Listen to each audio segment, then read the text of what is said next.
make sure they have everything they need. President Joe Biden says he's in constant contact with Florida Governor Ron DeSantis about Hurricane Idalia and what help the state needs. FEMA's approach is working with the state. Governor DeSantis and his team really focused on what they're going to need.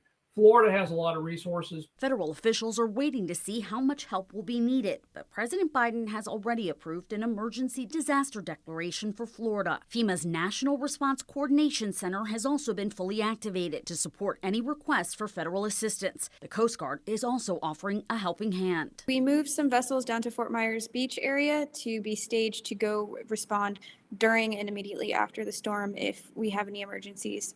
And that's going to augment some of the crews that have stayed put to ride out the storm. After the wildfires in Maui and a tropical storm in California earlier this month, and now with Hurricane Idalia, the administrator of FEMA confirmed Tuesday the agency's Natural Disaster Relief Fund needs a boost. FEMA's Disaster Relief Fund, which as of this morning has a balance of $3.4 billion.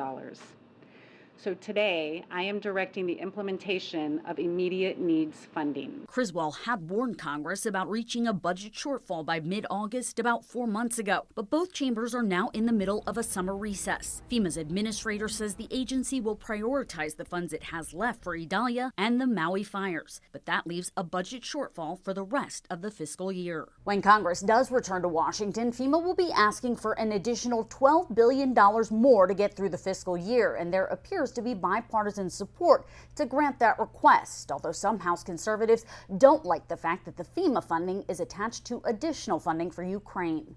In Washington, Angie Gonzalez, Spectrum News.